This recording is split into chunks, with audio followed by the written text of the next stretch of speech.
is Dr. Mesko. I'm very happy to participate at Doctors 2.0 and you. It's not that easy to define Health 2.0, but it is about using any kind of digital technologies, mobile platforms, websites, social media channels in your health management. Basically, that is Health 2.0.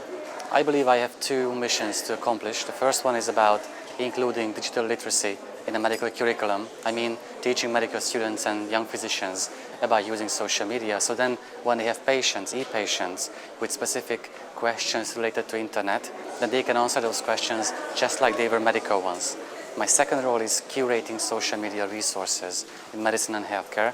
And that's what we do on Webicina, where we curate the best social media channels focusing on medical specialties and conditions for free for everyone in 19 languages.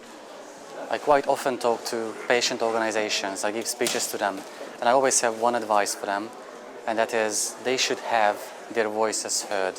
What they want, what they need from their doctors, they should have their voices heard. And then medical professionals should listen to these people, these voice leaders online. Because medical professionals have to be able to meet the special needs of e-patients. For this we have to train them, and also patients should be open to learning new tricks about using the internet, and also be patient with the doctors because they have never been trained to be able to cope with social media. As a doctor, I should say that they shouldn't look for information online, but of course as a geek I have to say that they are clearly motivated, they have a health condition to deal with and they need information, and sometimes the easiest solution is to turn to the internet and try to find information you need. So my advice for them is that the more you try to do this, the better you become at it. So assessing quality in medical websites can be, I believe, learned throughout the years and throughout your practice.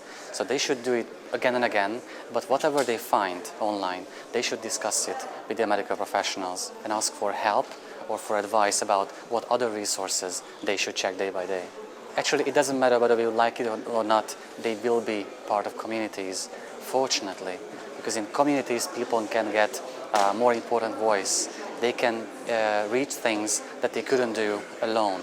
So by using communities, I see that in my own experience with e-patients who are my friends, like Carrie Morone from 6anthony.com diabetes blog, and she told me, she sent a message to my medical students saying that being part of a community proves that for you that you are not alone.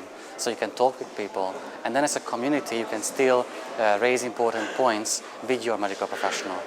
I believe there are two things to mention. The first is clearly mobile platforms and tablets, and the second is curation. Social media, just like medical information online, must be curated in every medical condition and specialty, in every languages, for free. Now that's what we do on Webicina.com. On Webicina we curate manually the most relevant social media channels, blogs, podcasts, Facebook groups, Twitter users, YouTube channels, slideshows, mobile apps, focusing on a specific medical specialty or medical condition for free for everyone. We always give you the reason why this particular resource was selected for the database. We also created a social media aggregator that lets you follow the latest updates of these social media, curated social media channels in 19 languages, which means that if you click on the Chinese flag, the platform will be in Chinese language and the resources will be the best Chinese ones. That's why we have to work with international collaborations. And the next part in our digital course, in which we teach medical students online about using social media, we will include and launch some new features focusing on crowdsourcing. They will be able to crowdsource specific problems related to social media in their own studies or practices. In this new digital course, we plan to make it a CME course, which means that US doctors who finish all the 16 tests after the 16 presentations or lectures, they will be able to get points, credit points in their own practices, which would be a great step for us and also for them. We would make it possible to make this course available for all the medical students in the world for free. The course, which I first launched at a university in Hungary 5 years ago, this is the first course in the world focusing on social media and medicine.